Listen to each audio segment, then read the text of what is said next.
PTF and JK back with you for another video in a series of videos about long shots and the Kentucky Derby. Check out our long shots first video. We're also going to be having in just a couple of days, putting it all together and trying to find out how we can win $100,000 at this year's Kentucky Derby. Not saying it's the most likely outcome, but it is possible in a race like this. We're going to show you how by connecting the dots with these long shots. Make sure you subscribe to the In the Money YouTube channel so you never miss a video. That's the best way to do it. Click that notification bell, all that good stuff. JK, let's get into it, my friend. On this second long shots video, we're going to talk about 3 horses. Where shall we begin? Yeah, man, I think that Encino is interesting to me, right? Talking to Brad Cox yesterday, you could find that Monster Pod where we talked to him about Encino catching Freedom and Just a Touch. He was very open with us about his chances with those 3 horses, so make sure you check that out. But as far as Encino is concerned, I think that he was pretty surprised about the speed he saw from Encino. I think a lot of people are going to make mistakes, and his price should show that he's going to be some sort of a rabbit, that they're going to send him away from there just because he was wire to wire last time and set it up for his other horses. I don't think Brad Cox is going to be using a Godolphin horse as a rabbit for Qatar Racing and or the Alabama. So I believe that Encino could end up kind of getting a sneaky good trip if the pace doesn't materialize into some blistering fast pace.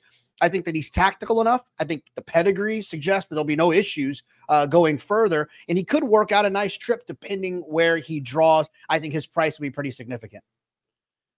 Speaking of the draw, we're going to have plenty more information next week about the Kentucky Derby, including a couple of live shows. Once again, you subscribe to the In the Money Media YouTube feed, you'll get notifications about all of that stuff. Let's talk about another long shot. In the meantime, JK, I want to nominate Domestic Product as a horse that we should be talking about. I understand that the speed figure the last time wasn't great, but I also believe that this is a case where you have a race where the pace was just so slow that you didn't have an opportunity for the final figure to be that fast. If you look at just his closing sectionals in the race, you'll see that Domestic Product ran a time that you could associate with a stakes horse. This is a horse that I'm pretty sure wants the distance, won the maiden in the second start ever, going 9 furlongs as a 2-year-old to run that close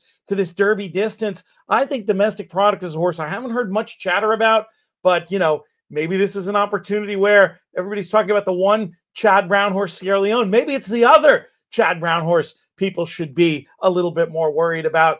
Are you with me with a little bit of interest in this Kentucky Derby on a big long shot in Domestic Product?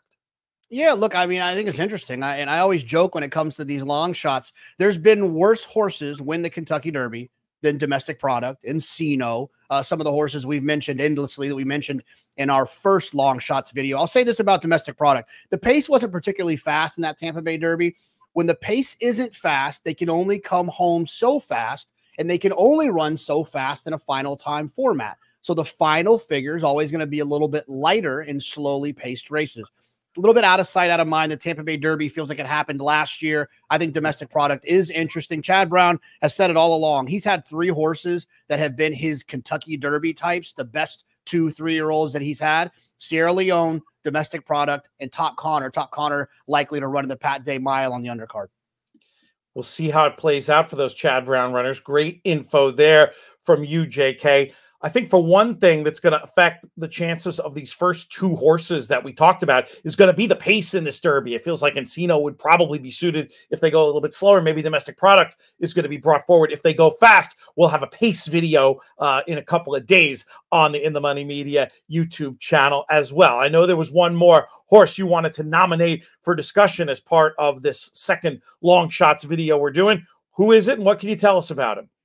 I think Resilience is interesting because if you look at these horses, most of them have a full body of work, right? These 2-year-old races, 3-year-old races that you can all kind of evaluate who these horses are. Resilience to me has a 1-race body of work because he seems to be a completely different horse since adding the blinkers. So you can't really look to his old races to identify who he is because he's a different horse now since adding the blinkers. You get a Hall of Famer in Bill Mott to help this horse continue to try to improve. I think will probably be ignored on the board a little bit. Not a horse I love as a win candidate. I feel like if the race suits him, it surely suits a lot of others that seem to be faster more. But he is the type of horse that can get involved and kind of spice up those superfectas and maybe help you make over $100,000. That's called a production tease, Pete. I love the production tease from you. That's another video we're going to have.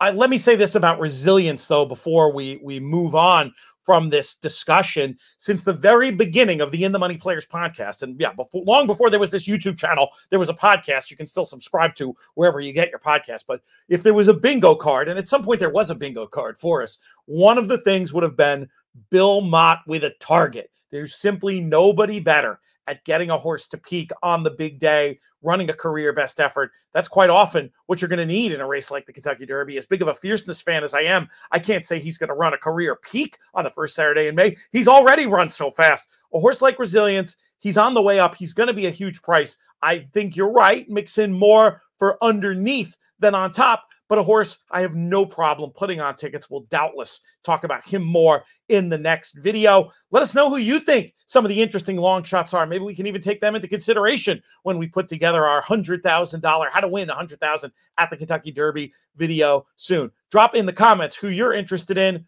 For JK, I'm PTF, and we're going to be back real soon with more Kentucky Derby content. Make sure to check us out inthemoneypodcast.com/email. That's our free newsletter and a great place to go also to make sure you never miss any of our free content over at In the Money Media.